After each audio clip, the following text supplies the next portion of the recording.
Happy to have you along, and happy Bedlam Week to everybody as we catch up with Coach Gundy. Is it safe to say that if you had one word to describe this season, it might be adjust? Is that the word you think? That's a good one. Be flexible. I've always been very fond of and had a ton of respect for the Marines. And, they say you got to figure it out and adjust on the run, and that's what we've had to do this year. This has been a challenging year for me to be able to figure out how to practice and prepare for games based on all the musical chairs we've had, which is really what my job is. Obviously, I don't call plays. I make suggestions, but most of the time I don't take them. But the availability of players and moving them around and how competitive to be in practice, how long to practice, and even at times players preparing in multiple positions, at wide receiver, offensive line, and on defense, which is to a certain extent kind of unfair to the players, but we didn't have that option. And then the challenge of some players that might not practice much during the week and play on Saturday. So how do you build a game plan around that has been very unusual this season.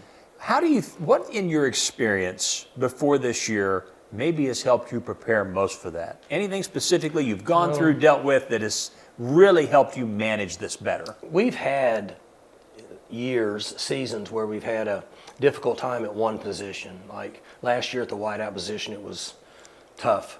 Years ago, we had the offensive line that was depleted. We've gone through a couple years where we went through a number of quarterbacks. So I've had a little training during the time, but not to the level that we're faced with this year in different areas. But fortunately, I'm in my 18th year, so I've learned patience, and it is what it is.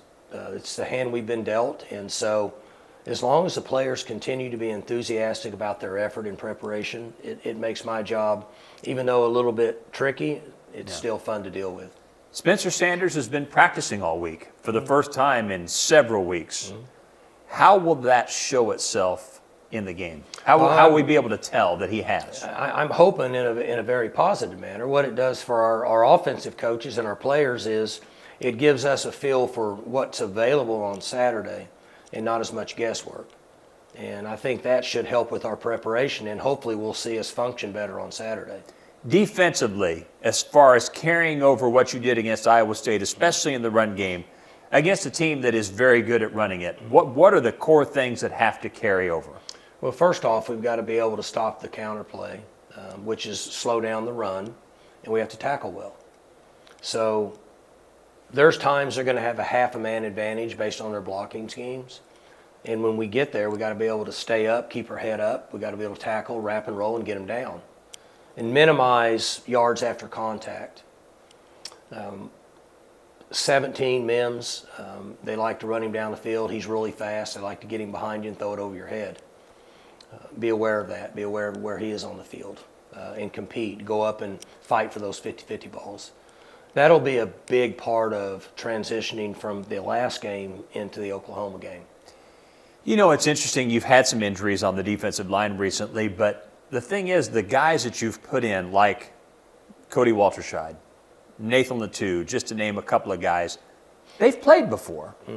Yet, at the same time, this year, they haven't played that much. Sure. How much, it's not a good situation, but how much better is a situation because they have played, but they don't have the high play volume this year, if that makes sense? Yeah, so like Walter Sheed's been in our culture and organization for a number of years.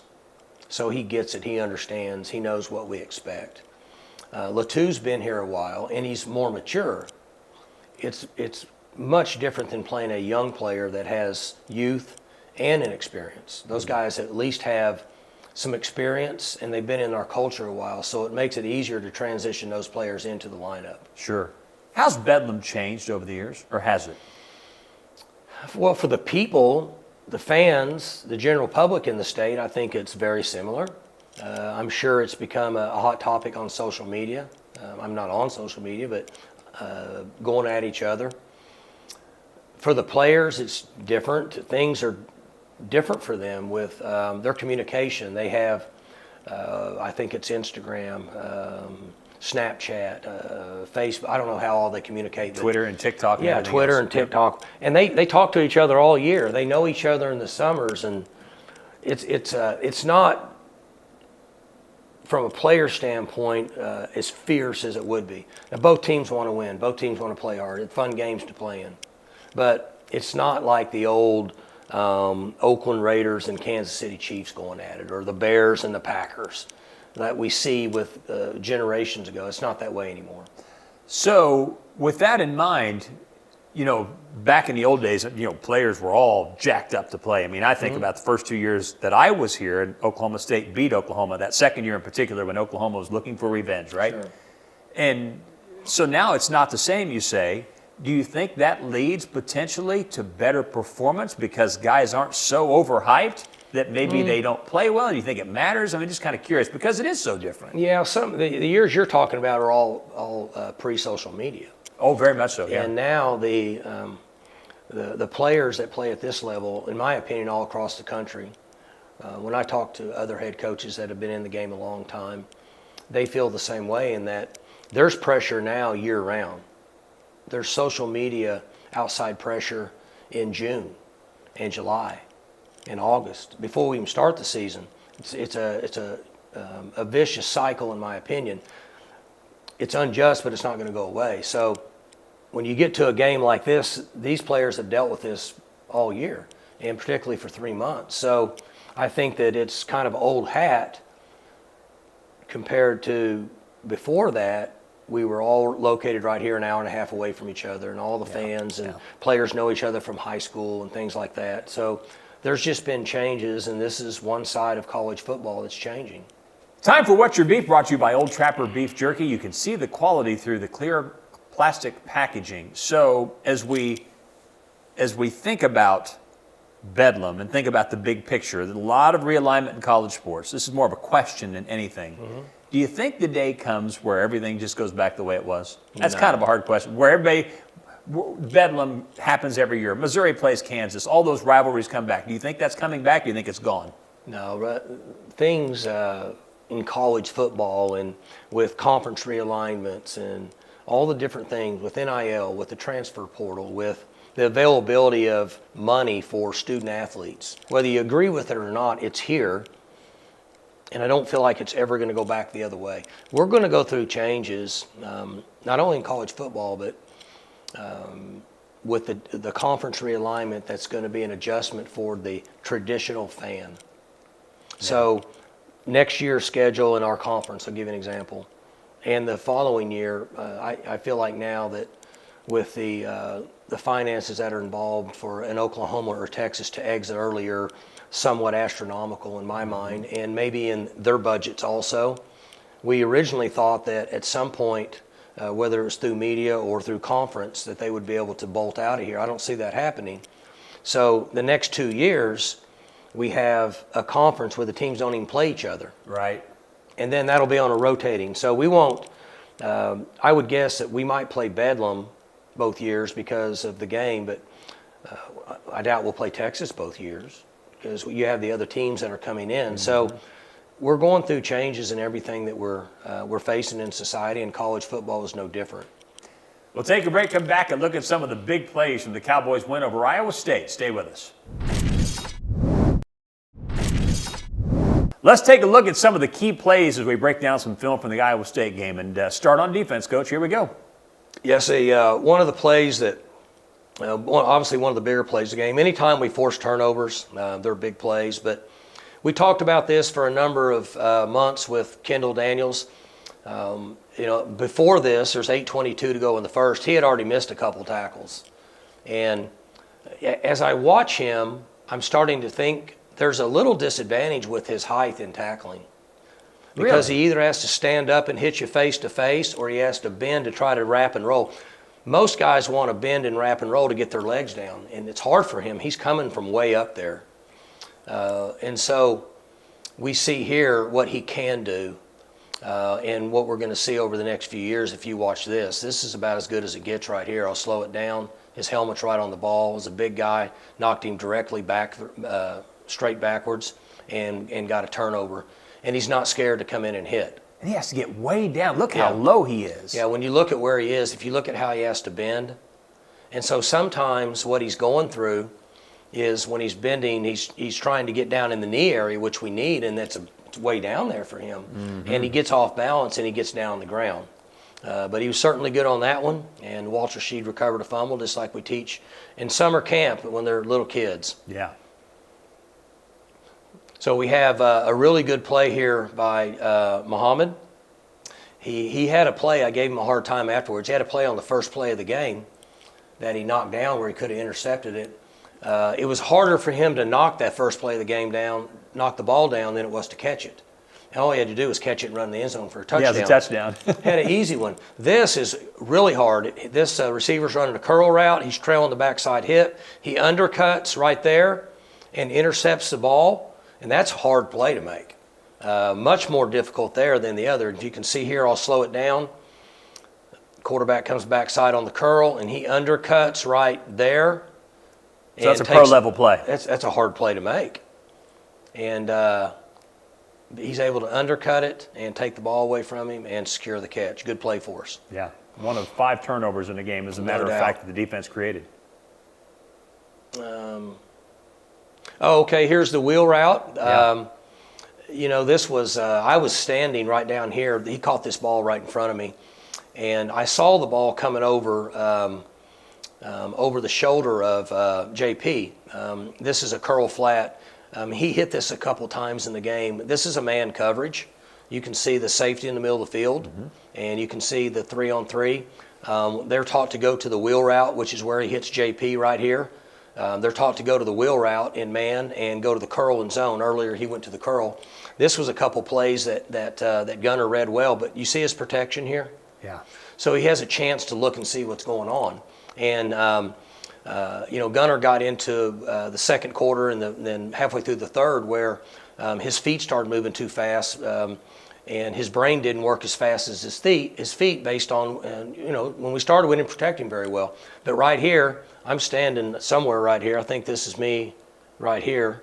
But anyway, no, in fact, I'm right here. But I saw this ball coming down, and I thought, he might just barely overthrow him because it was coming right at me. And then the ball hit him just dead on. You couldn't throw it any better. So it was a good play for JP, good route, good play call, good throw by Gunner. And we needed it. We need every point we could get at that time. But if you look here, the protection we have here is awesome. They built a wall for him, allowed him to be able to look and see, and put the ball down there, let him go get it, and let him make a play. And John Paul faster than people realize. Oh, yeah. John Paul is deceivingly fast, very tough, going to be around to do this for a long time. And look at Spencer Sanders running down the field to try to catch him. Yeah, he's fired up. yeah, That's Spencer's awesome. fired up. That's right. Spencer did a good job in the game, helping Gunner and keeping the team going when he couldn't get in there and play. Great job right here by number 2. We work on this every day. I'm going to slow it down here so you can see number 2 come in from the back. Right. Okay, right there, that's what we need 0 to wrap up. Okay, we got to quit doing this. We can't hit. This is high school. Okay, I'm not Mason's young and playing, but in high school, when he does this, we knock this kid 3 feet back and he falls down. Well, it's not going to work that way in college, okay? But watch number 2 wrap and watch his right hand. Right there, and he strips. Huge. And I mean, he pulled it out good. He got it way out of there. In fact, it almost worked against us. As it went backwards so far. Yes. So we'll look at it again right there. There's the strip. And we all see it. And great job by Latu in covering the ball. We can look at it here from the end zone. We'll see Cobb. We'll see 0 here. Wrap up. See his hands? He's got his elbows bent. He needs to wrap up. Okay, we got to get better at that. And then watch his right hand. Corey yanks it out of there. And we end up getting a good play there. So here's the good play call. This is one of the good plays we had, scheme-wise, by the offensive staff. Dunn and guys have been with me so many times that I can tease them. This was a scheme play for this team. Looks like quarterback run, right? And drop it off. We got the old halfback rail pass. Good football play. Good play call. And old school. I think about teams who run to veer and run that type of play, right? Yeah, that one's been around a long time. Good scheme by the offense, good play call. I like this block right here by number 61. Good job, good play call. Game-winning score. That's right. And then defense had to make plays, right? We had to make plays. They had a couple possessions where we had a chance to end it offensively. We didn't. We're playing cover one here. Good job coverage-wise. Good job by the corner. And really good play there by Corey. That's great coverage. Against their best receiver, against Hutchinson. Yes, no doubt. Good football play. We're all holding on right there. Oh, yeah. Right? We're holding on and did a good job making a play, knocking it away. Corey can do that. Corey can make those plays. Sometimes he gets fatigued in games, but he can do that. Watch what the 15-year vet down here at the bottom, Brock Martin, did. Watch him. 2 people, right? Wow. They got it. They're chipping for him. Chipping means the back's coming over to help him. Look at him get around the tackle. This is guts and determination. Dips that shoulder. He's on the run, knocks the back into him. He's got a hold of him. Oh, right there I was nervous. I'm sure you were too when he came out of that. Very much so. Because usually what happens is they get out and they run around for 5 seconds and somebody gets open downfield. But here comes the young guy, just like he did against OU, right, last year? Absolutely. Very similar. Here comes the young guy on the foot race. That's why you got to play hard, lay out. We don't reach, dive, game over. Got it done. Yeah. And Brock Martin, who has played pretty much this entire season with tremendous pain, you wouldn't know it there, would you? No, and look at 52 getting a good rush inside where he's right. That forces him to change his vision. See this? Mm-hmm. He forced the quarterback's eyes off the receivers. And then if you watch Brock from the side, look how impressive this is. Wow. Well done. Can't teach toughness, can you? No. Another end zone look. Yep. Well done. And the game clincher. Yep. Good stuff. Cowboys defeat Iowa State, and thanks for watching. We'll see you next week.